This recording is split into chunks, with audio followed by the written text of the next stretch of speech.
मेरे प्यारे विद्यार्थियों, पिछली वीडियो के भाग 5 के माध्यम से हमने संख्याओं से संबंधित इस परीक्षा में पूछे जाने वाले प्रश्नों को समझा। आज हम उसी के आगे के अति महत्वपूर्ण प्रश्नों को, जो कि इस परीक्षा नवोदय विद्यालय की इस परीक्षा में निश्चित ही पूछे जाते हैं, उनको समझेंगे। तो आइए देखते हैं इन प्रश्नों को। इस प्रश्न को देखिए, प्रश्न क्रमांक 33। इसमें है, विद्यार्थियों का एक दल 30 जनवरी 1968 को प्रातः 6 बजे दिल्ली से मुंबई के लिए पैदल चला। वह 3 मार्च 1968 को सायं 6 बजे मुंबई पहुंचा। तो मार्ग में उन्हें कितने घंटे लगे? अब हमें यह पूरा समय घंटों में निकालना है। तो अब देखिए, जनवरी, फिर जनवरी के बाद फरवरी और मार्च, ये उसको मान लीजिए 3 महीना सम्मिलित उसने किए। तो किस प्रकार से सम्मिलित किए ये हम देख लें, क्योंकि सन दिया गया है 1968। तो सबसे पहले हम इस बात को समझ लें कि हमारे जो महीने होते हैं वह कितने कितने दिन के होते हैं। इसे देखिए, ये लिखा हुआ है सी अप जू 9 30 के, बाकी के 31 और फरवरी 28 की चौथे सन 29। इसे हमें याद रखना है। अब यहाँ देखें, सी यानी सितंबर, अप यानी अप्रैल, जू यानी जून और 9 यानी नवंबर। ये 4 महीने 30 दिन के होते हैं। बाकी के सभी महीने 31 दिन के होते हैं।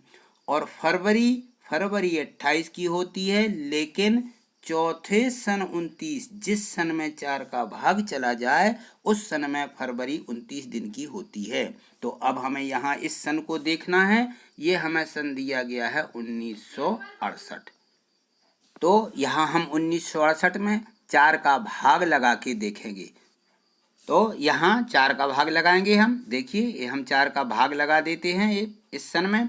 तो ये 4 चौके 16 बचेंगी 3, उतारेंगे 6।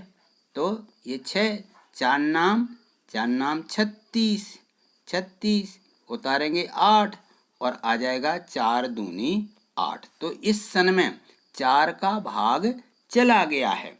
4 का भाग चला गया तो जो हमारा यह महीना होगा इस सन का, ये फरवरी महीना, ये 29 दिन का हो जाएगा। तो इसमें हम फरवरी के 29 दिन लेंगे। और इसमें देखिए, ये हमें जनवरी दिया है तो इसमें जनवरी नहीं आया है, तो ये सभी 30 के दिए गए हैं। और ये जो जनवरी है ये 31 की होगी। और मार्च के हमें 3 दिन लेना है। तो अब हम इनको देखते हैं जोड़ करके। देखिए आगे, तो यहाँ देखिए, यहाँ 30 जनवरी 1968 को प्रातः 6 बजे से दिया गया है।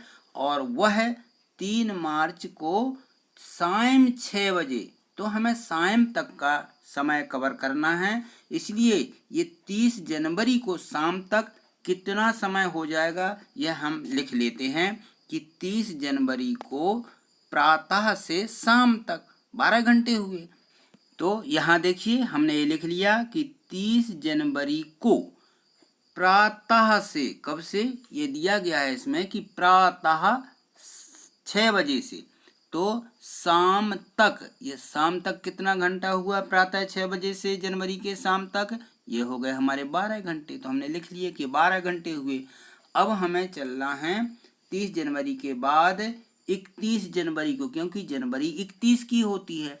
तो 31 जनवरी को शाम तक कितना समय होगा? पूरा एक दिन होगा। तो हम लिखेंगे यहाँ कि 31 जनवरी को, 31 जनवरी में कितना हो जाएगा? एक पूरा दिन। तो यहाँ लिख लेंगे हम एक दिन, 31 जनवरी का एक पूरा दिन हो जाएगा। इसके बाद देखिए, अब आ जाती हमारी फरवरी। तो फरवरी कितने की होगी? ये फरवरी इस सन में 29 दिन की होगी। तो 29 दिन ये हमारे फरवरी के हो जाएंगे। यहाँ लिख लिया हमने कि 29 दिन, ये फरवरी हो गई 29 दिन की। अब इसके बाद दिया है कि 3 मार्च, 3 मार्च तक चलना है। तो मार्च के कितने दिन हुए? मार्च के 3 दिन। ये मार्च के 3 दिन, 3 दिन ये मार्च के हो गए। अब हम टोटल दिन की गणना कर लेते हैं कि टोटल दिन हमारे कितने हो गए। यहाँ देखिए, हम इसको जोड़ लेते हैं। तो देखिए 29 में 1 जोड़ दीजिए तो 30 और 3 33, टोटल दिन हो जाएंगे हमारे 33 दिन। 33 दिन ये हमारा टोटल, ये हमारा टोटल दिन आ चुका है। अब हमें इसके घंटे बनाना है, 33 दिन के घंटे। ये 12 घंटे तो हमारे 30 जनवरी के ये हो गए। अब हम 33 दिन के घंटे बनाएंगे तो एक दिन कितने का हमने माना? वो 24 दिन, 24 घंटे का होगा एक दिन। तो 33 दिन, 33 में हम 24 का गुणा कर देंगे। तो देखिए यहाँ लिखेंगे 33 गुणित 24, ये 24 का इसमें गुणा कर लीजिए। तो 4 3 12 की 2 हासिल आई 1, 4 3 12 और 1 13। अब 2 का गुणा करेंगे तो 2 3 6, 2 3 6, टोटल दिन यहाँ देखें कितने हो गए। तो इसको जोड़ दीजिए, 2 का 2 आ जाएगा, 6 और 3 9 और 6 और 1 7, 792 घंटे। ये हमारे इन 3 दिनों के ये हमारे घंटे निकल आए, 792 घंटे।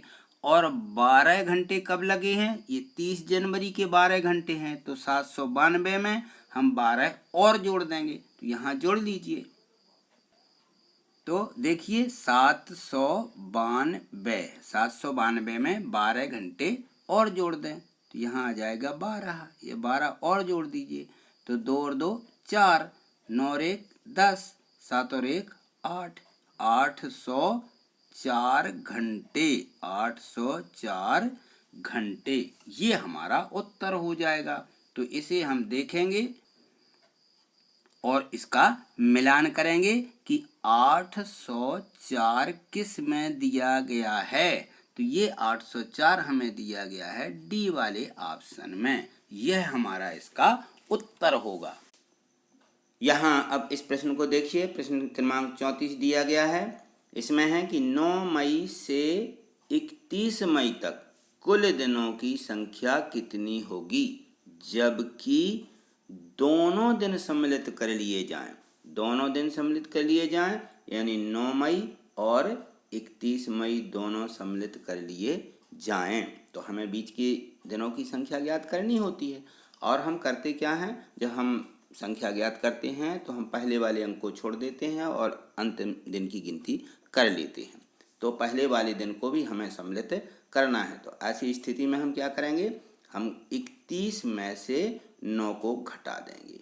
यदि हम 31 में से 9 को घटा देते हैं तो देखिए हमारे पास मिल जाते हैं 11 में से 9 जाएंगी, 1 के माने 11, यहाँ 2 यहाँ हासिल और 3 में से 1 घटाएंगे तो मिलेंगी 2। कितने बचे? 22 दिन। अब इसमें लिखा कि दोनों दिन सम्मिलित कर लिए जाएं, यानी इसमें हमें पहले दिन को भी सम्मिलित करना है और आखिरी 31 मई को भी सम्मिलित करना है। तो जब भी हम गिनती शुरू करते हैं तो हम पहले दिन को छोड़ देते हैं और अंतिम दिन को गिनती करते हैं। जैसे मान लीजिए हम कहें कि 5 में 3 जोड़िए, तो 5 के बाद हम 6 7 8 इस प्रकार से 3 जोड़ते हैं, 5 को छोड़ देते हैं। तो यदि हम 5 से शुरू गिनती कर देते हैं तो यह एक दिन अधिक हो जाता है। तो ऐसी स्थिति के लिए हमें 9 मई को सम्मिलित करना है। 31 को तो हम सम्मिलित कर लिया है, हमने इसी में ही सम्मिलित कर लिया क्योंकि हमने घटाया है। तो 31 मई स्वयं उसमें सम्मिलित हुआ है, 9 सम्मिलित नहीं हुआ। तो हम एक क्या करते हैं, जोड़ देते हैं। तो यह टोटल हो जाते हैं हमारे 23 दिन। तो यह किस में दिया गया है, ये देखिए ऑप्शन सी में दिया गया है।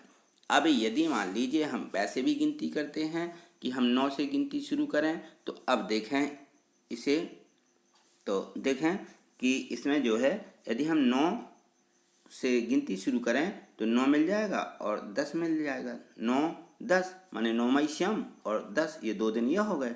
और फिर 10 के बाद 10 20 30 और 1 31 यानी 21 दिन और मिल जाएंगे। 2 दिन ये हुए और 21 दिन और हो जाते, 21 और 2, यदि हम इनको जोड़ें तो ये 23 दिन हुए। तो इस प्रकार से भी हम सीधी गिनती कर लेते हैं कि 23 दिन होंगे टोटल, तो हमारा उत्तर सी मिल जाएगा हमें। ठीक इसी प्रकार से हमें यदि क्रम से क्रम तक की संख्या दी गई हैं तो उनमें लास्ट के क्रम को अगले वाले क्रम को घटा दीजिए और 1 जोड़ दीजिए, तो वह बीच की संख्या टोटल मिल जाती है। अगले प्रश्न को देखें। यहाँ इस प्रश्न को देखिए, प्रश्न क्रमांक 35। इसमें है कि एक लड़के का जन्म 5 नवंबर 1967 को हुआ। उसकी आयु 1 जनवरी 1978 को क्या होगी? 5 नवंबर का जन्म है और फिर उसके बाद 1 जनवरी 1978 को हमें उसकी उम्र या उसकी आयु बताना है। तो देखिए किस प्रकार से हम इसे करते हैं। तो हमें जो ये 1 जनवरी 1978 आज की दिनांक दी गई है उसकी, तो हमें इस दिन को उसकी उम्र ज्ञात करना है। तो यहाँ हम 1978 और जनवरी यानी पहला महीना और पहली तारीख, इस प्रकार से हम लिख लेंगे और जिस दिन उसका जन्म हुआ वह भी दिनांक नीचे लिख लेंगे। तो यहाँ 5 नवंबर 1967, तो हम लिखेंगे 1967 और नवंबर यानी 11वां महीना और 5 दिन, नवंबर के 5 दिन हो जाएंगे। तो इस प्रकार से लिख करके हम इसको यहाँ घटा लेते हैं। तो देखिए किस प्रकार से घटाना है। यहाँ पे हम क्या करते हैं, यदि 1 में से 5 नहीं घटते हैं तो हम यहाँ से जो हासिल लेंगे यानी जो भी महीना होगा और जितने दिन का महीना होगा उतने दिन यहाँ आ जाएंगे। तो हमें यहाँ देखना है कि ये महीना कितने का होता है, ये जनवरी महीना। तो जनवरी कितने का होता है, मैंने अभी इसके पहले एक दोहा बताया था कि उसमें है सी अप जून और 30 के, बाकी के 31, वह आपको याद कर लेना है। तो यहाँ जो है जनवरी है वह 31 दिन की होगी। तो 31 दिन में से यहाँ पूरा 31 यहाँ आ जाएगा। तो यहाँ देखिए, यहाँ सीधा हम 31 जोड़ देंगे। एक महीना जो जनवरी का है वो 31 दिन का होगा और इसमें हम 1 जोड़ देते हैं, तो यह हमारे पास मिल जाता है 32। 31 और 1 32, ये 32 दिन हो जाएंगे हमारे यहाँ पे। तो हम 32 में से यहाँ 5 को घटा देंगे। तो 32 में से 5 घटाइए तो हमें मिल जाएंगे, कितने मिलेंगे, 32 में से 5 जाएंगे 27। तो यहाँ मिल जाएगा हमें 27 दिन। अब देखिए यहाँ जब हमें यहाँ पूरे 27 दिन मिल जाते हैं तो यहाँ हमारा जो एक महीना होता है ये जनवरी पूरा यहाँ चला जाता है। अब हमारा यहाँ क्या बचेगा, यहाँ कुछ नहीं बचेगा, यहाँ बचेगा 0। तो अब हमें यहाँ 0 में से 11 को घटाना है। तो 0 में से 11 नहीं घटेंगे तो हम क्या करेंगे, अब हम उसकी हासिल यहाँ से लेंगे, यहाँ से लेते हैं ना। तो यहाँ जो ये वर्ष रहता है, यह वर्ष जब इसकी यहाँ हासिल जाती है तो यह पूरा महीना जो वो पूरा वर्ष जाता है, यहाँ से हासिल लेंगे तो यहाँ से पूरा वर्ष जाएगा। और एक वर्ष जो है कितने महीने का होता है, यह होता है 12 महीने का। 12 महीने बराबर 1 वर्ष। तो यहाँ से हम इसकी एक हासिल इस प्रकार से निकालेंगे। तो देखिए यहाँ हम यहाँ निकालेंगे तो यहाँ सीधा 78 है, सन 1 यहाँ कम हो जाएगा तो 78 की जगह यहाँ बच जाएगा हमारा, कितना बचेगा, ये बचेगा 77। यहाँ मिल जाएंगे 77 और यहाँ हमारे सीधे आ जाएंगे, ये कट के सीधे यहाँ पे 12। तो अब हम पूरा वर्ष आएगा यहाँ पे जुड़ना नहीं, क्योंकि यहाँ पे पहले से महीना हमारा 0 बचा है। तो ये आ गया सीधा 12 महीने। एक वर्ष यहाँ से सीधा ले लेंगे तो 12 में से 11 घटा देंगे तो कितना मिलेगा, यह मिल जाएगा हमें 1। ये हमें 1 मिल गया। अब इसके बाद देखिए हमारे बचे ये 77। तो अब हमें 77 में से सीधे 67 को घटा देना है। तो घटाइए 77 में से 7 घटाइए तो हमें मिल जाएगा 0 और यहाँ पे से 7 में से 6 घटाएंगे तो मिलेगा 1। तो ये आ गए हमारे टोटल महीने, दिन और वर्ष। तो ये हमारे वर्ष होंगे, ये हमारे दिन होंगे और ये जो हमारा 1 है ये एक महीना होगा। तो अब हम देखेंगे कि 27 दिन ये हमारे दिन हैं, ये हमारा महीना है, महीना, और ये हमारे हो जाएंगे वर्ष। तो हम देखेंगे कि 10 वर्ष, 1 माह है और 27 दिन किस में दिया गया है। तो अब चेक करिए, ये दिया गया है हमें डी वाले ऑप्शन या डी वाले विकल्प में, यह हमारा उत्तर हो जाएगा। तो जब भी कभी हमें इस उम्र को बताना है तो इस प्रकार से हम घटा करके कि हम कितने वर्ष, कितने महीने, कितने दिन के हैं, तो हमें इस प्रकार से घटा लेना है। अगले प्रश्नों को देखिए इसी प्रकार से। अब यहाँ इस प्रश्न को देखिए, प्रश्न क्रमांक 36 दिया गया है। तो इसमें देखें, इसमें है कि मेरे पिता का जन्म कब 7 अक्टूबर 1934 को हुआ। मेरा जन्म 17 जुलाई 1966 का है। हम दोनों की आयु में कितना अंतर है। उत्तर वर्ष, माह और दिनों में दें। तो अब हमें वैसे ही करना है जैसा अभी हमने पिछला प्रश्न किया है। तो अब देखिए, बच्चे का जन्म कब का है यह हमें पहले लिखना है और पिता का बाद में लिखना है, क्योंकि वह छोटी संख्या यानी छोटा वर्ष दर्शा रहा है। तो अब यहाँ देखिए 17 जुलाई 1966, तो हम यहाँ लिख लेंगे 1966, 1966। और जुलाई का कौन सा महीना, ये 7वां महीना रहता है, 7। तो कितनी जुलाई है, 17, यहाँ दिन लिख लेंगे 17। अब यहाँ पे ये तो हो गया किसका, पुत्र का, ये हो जाता है पुत्र। अब हम लिखेंगे पिता का। यहाँ पिता का जन्म लिख लीजिए, ये 1934 दिया है, तो यहाँ लिख लेंगे हम 1934। 7 अक्टूबर, अक्टूबर यानी 10वां महीना, अक्टूबर ये 10 हो जाएगा, और 7 अक्टूबर दिया तो यहाँ 7 लिख लेंगे। ये किसका जन्म है, ये पिता का जन्म है। तो हम यहाँ इनको घटा देंगे, इस प्रकार से घटा देंगे जैसा हमने अभी घटाया था। तो अब देखिए यहाँ पे, यहाँ घटाइए, यहाँ 7 में से 7 सीधे ही घट जाएंगे, तो 7 में से 7 जाएगा 0, बचेगा यहाँ पे 1 ही, 1, ये 10 दिन हो गए। अब यहाँ देखें हम कि 7 में से 10 नहीं घटेंगे, तो हम क्या करते हैं, यहाँ वर्ष में से 1 हासिल वापस ले लेते हैं, तो यहाँ बच जाएगा 65 वर्ष, यहाँ हो जाएगा 65 वर्ष। और यहाँ सीधा महीना आ जाता है, तो 7 की जगह महीने आ जाएंगे 12। यहाँ कितने मिल जाएंगे हमें धन में, 12, तो 12 और 7 19, ये हो जाएगा 19। अब 19 में से हम क्या करेंगे, 10 को घटाएंगे, तो 19 में से 10 घटाइए, कितना मिलेगा हमें यहाँ पे, यहाँ मिल जाएगा 9। इस प्रकार से हमें 9, या 9 में से 0 गया 9 और 1 में से 1 गया कुछ नहीं, तो 9 मिल जाएगा यहाँ पे। और यहाँ 5 में से 4 घटाएंगे, अब 5 में से 4 गया तो 1, और 6 में से यहाँ 3 घटाइए तो मिल जाएंगे 3। ये हमारे वर्ष आ गए, ये महीने आ जाएंगे और ये दिन हो जाएंगे। तो इस प्रकार से ये हमारा उत्तर हो जाएगा कि ये हमारे दिन हैं 10 दिन, और ये माह आ गए हमारे, ये माह, और ये हो जाता है वर्ष, ये वर्ष है, माने 31 वर्ष 9 माह 10 दिन। तो इस किस में दिया है, मिलान करिएगा, ये दिया गया है हमें डी वाले विकल्प में, ये 31 वर्ष 9 महीना 10 दिन। तो हमें इस प्रकार से उम्र का अंतर ज्ञात करना है। अगले प्रश्नों को भी देखिए। यहाँ इस प्रश्न को देखिए, ये है कि मेरे पिता का जन्म 9 सितंबर 1934 को हुआ और मेरा जन्म 24 जुलाई 1972 को हुआ। हम दोनों की आयु में कितना अंतर है। तो हमें वैसे ही निकालना जैसा हमने अभी निकाला है। तो यहाँ क्या लिख लेंगे हम, यहाँ लिख लेंगे पुत्र की आयु। तो कितना दिया गया है यहाँ पुत्र की आयु में, 24 जुलाई 1972।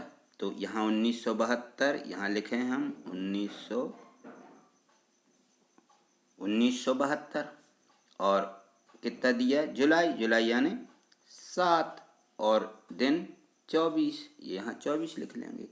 अब यहाँ पिता की लिखें, तो पिता का दिया है 9 सितंबर 1934, तो यहाँ लिखेंगे 1934। 34, ये 1934 हुआ। सितंबर, तो सितंबर 9वां महीना होता है, यहाँ 9 लिख लेंगे, और 9 सितंबर दिया तो 9 यहाँ लिखेंगे। अब इसको क्या करेंगे, अंतर ज्ञात करना है तो घटा लेंगे। घटाइए, तो यहाँ देखिए 24 में से 9 घटाना है, तो यहाँ तो सीधा सीधा दिन ही दिए गए हैं, तो दिनों में से दिन सीधे ही घटा देंगे कि तो ये 4 के 14 हो जाते हैं, और 14 में से 9 जाएंगी 5, और यहाँ एक हासिल चली जाएगी तो बचेगा 1, तो यहाँ हो जाएंगे 15, क्योंकि हमने यहाँ महीने की हासिल नहीं ली है। अब यहाँ देखेंगे कि 9 में से 7 नहीं घटेगा, तो 9 में से 7 नहीं घटता है, तो यहाँ हम इस वर्ष में से पूरा वर्ष यहाँ ले लेंगे हासिल में, तो ये आ जाएगा धन में 12, तो 12 और 7 कितना होगा, ये हो जाएगा 19। अब हम 19 में से 9 घटाएंगे तो ये मिल जाएगा हमें यहाँ पे 10, और यहाँ बचेगा हमारा 72 की जगह 71। तो अब यहाँ 71 हैं, तो 11 में से 1 में से 4 नहीं घटेगा, तो 11 में से 4 घटाइए, तो 11 में से 4 घटाएंगे तो कितनी मिलेंगी हमें यहाँ पे, यहाँ 11 में से 4 तो 7, यहाँ 7 मिल जाएगा, और यहाँ पे 6 में से 3 जाएंगे तो मिलेंगे 3। तो इस प्रकार से ये 37 वर्ष 10 माह 15 दिन, ये हमारा उत्तर होगा। तो ये हमारे वर्ष हो जाएंगे, वर्ष, और ये महीना, ये हमारा महीना होगा, और ये हो जाते हैं दिन। तो अब मिलान करिए कि ये किस में दिया गया है, ये हमें दिया गया है, ये देखिए पहले ये ऑप्शन में दिया है कि 37 वर्ष 10 माह 15 दिन, तो ये हमारा ए वाला उत्तर इसका निकल आएगा। अगले प्रश्नों को देखें। यहाँ इस प्रश्न को देखिए, प्रश्न क्रमांक 38 दिया है, एक लड़के की जन्म तिथि कितनी है, 4 अक्टूबर 1968 है, उसकी आयु 1 जनवरी 1980 को कितनी होगी। तो इस प्रकार से हमें आयु निकालने वाले ये प्रश्न निश्चित ही पूछे जाते हैं, और ये हमेशा अपनी आयु निकालना पड़ती है। तो हम इसी प्रकार से लिखेंगे इसको, 1 जनवरी 1980, तो हम यहाँ लिखेंगे 1980, और जनवरी पहला महीना और 1 जनवरी दी गई है, और ये कब है, 4 अक्टूबर, तो हम नीचे लिख लेंगे उसकी जन्म तिथि, किस तारीख को उसका जन्म हुआ है, तो यह 1968, यहाँ हो जाएगा 1968, और अक्टूबर ये 10वां महीना होता है, अक्टूबर, 4 अक्टूबर, 4 दिन यहाँ लिख लेंगे और इसको घटा देंगे, तो घटाइए। तो जैसा हम घटाते आ रहे हैं हमें वैसे ही घटाना है कि यहाँ पर हम 1 में से 4 नहीं घटा सकते, तो हमें महीने से हासिल लेना पड़ेगी, तो पूरा महीना आता है ये। तो जनवरी कितने की होती है, ये होती है 31 दिन की, तो सीधा यहाँ 1 में 31 जुड़ जाएगा, तो हो जाएंगे हमारे 32। अब हम 32 में से 4 घटाएंगे, तो 32 में से 4 घटाएंगे तो हमें मिल जाएगा 28, ये हमें 28 मिल जाएगा। और यहाँ हासिल, ये एक यहाँ से महीना निकल गया, तो यहाँ मिला हमें 0, तो अब हम यहाँ से 80, ये जो वर्ष है, वर्ष में से यहाँ पूरा वर्ष आ जाएगा, क्योंकि अब यहाँ 0 में से 10 नहीं घटेंगे, तो यहाँ से एक वर्ष की पूरी हासिल ले लेते हैं, तो पूरा महीना 12 का यहाँ 12 आ जाएंगे, ये 12, और यहाँ 80 से एक कम जाएगा, तो ये मिलेगा हमें यहाँ पे 79, ये 79 हो जाएंगे। अब 12 में से 10 घटाइए तो कितना मिलेगा, 12 में से 10 तो मिल जाएंगे हमें 2, यहाँ 9 में से 8 घटाइए तो मिलेगा 1, 7 में से 6 घटाएंगे तो हमें मिल जाएगा 1। इस प्रकार से हमारे ये वर्ष, दिन और महीने आएंगे। तो ये हमारा हो गया वर्ष, ये 11 वर्ष, 2 माह, ये हमारे माह हो जाएंगे यानी महीने, ये महीना होगा, और 28 हो जाएंगे, ये हमारे दिन निकले। अब मिलान करिए कि ये किस में दिया गया है, ये दिया गया है हमें ए वाले ऑप्शन में, 11 वर्ष 2 महीना 28 दिन। तो ये हमारा उत्तर इस प्रकार से निकल आता है। अगले प्रश्न को देखें। यहाँ इस प्रश्न को देखिए, ये प्रश्न क्रमांक जो दिया गया है 39 है। इसमें है कि पिता की आयु माता की आयु से 5 वर्ष अधिक है, और माता की आयु इस समय यानी अभी वर्तमान में पुत्र की आयु की 3 गुनी है। माता की आयु पुत्र की आयु की 3 गुनी। यदि पुत्र इस समय कितने का हो, 10 वर्ष का हो। तो पुत्र के पैदा होने पर पिता की आयु क्या होगी? जिस समय पुत्र पैदा हुआ उस समय हमें पिता की आयु ज्ञात करना है। तो इसमें दिया है कि पुत्र की कितनी है, ये 10 वर्ष है, ये पुत्र की 10 वर्ष है। तो इससे 3 गुनी किसकी है, माता की। तो हम 10 में क्या करेंगे, 10 में 3 का गुणा कर देंगे तो कितनी आ जाएगी माता की, ये माता की आयु आ जाएगी। माता की आयु कितनी हो जाएगी, ये 30 वर्ष, ये 30 वर्ष माता की आयु हो जाएगी। लेकिन कब होगी, इस समय होगी। और इन्होंने पूछा है पुत्र के पैदा होने पर। तो जब पुत्र पैदा हुआ 10 वर्ष पहले की, तो माता की आयु उस समय क्या होगी, हम इसमें से 10 को क्या करेंगे, घटा देंगे। तो माता की आयु उस समय कितनी होगी, हम इसमें से 10 घटाएंगे तो मिल जाएगा 20। तो उस समय माँ कितने की होगी, 20 वर्ष की होगी। तो जब पुत्र पैदा हुआ है तो उस समय पिता कितने का था, उस समय यह था माता की आयु से 5 वर्ष अधिक। तो माता की आयु है हमारी 20 वर्ष, तो 20 में हम क्या करेंगे, 5 को जोड़ देंगे तो ये आ जाएगी पिता की आयु। पिता की आयु तो ये हो जाएगी 25 वर्ष, ये हो गया 25 वर्ष। बस ये इस प्रकार से निकालना है। ये किस में दिया गया है, ये दिया गया है ए वाले ऑप्शन में। तो ये वाला उत्तर हमारा इसका सही है। तो इस प्रकार से हमने ये आयु से संबंधित आयु निकालना, पिता पुत्र की आयु का अंतर और संख्याओं से संबंधित जितने भी प्रश्न थे वो हमने सभी समझ लिए हैं इस प्रश्नावली में। अब हम अगली वीडियो के माध्यम से अगली प्रश्नावली के प्रश्नों को समझेंगे। यदि आपको ये सभी प्रश्न समझ में आए हैं तो आप इसको लाइक और शेयर करें, और यदि आपने चैनल सब्सक्राइब नहीं किया है तो चैनल को एक बार सब्सक्राइब जरूर कर लें, जिससे कि अगले प्रश्नों के उत्तर इसी प्रकार से आपको अगली वीडियो मिलती रहें। थैंक यू, धन्यवाद।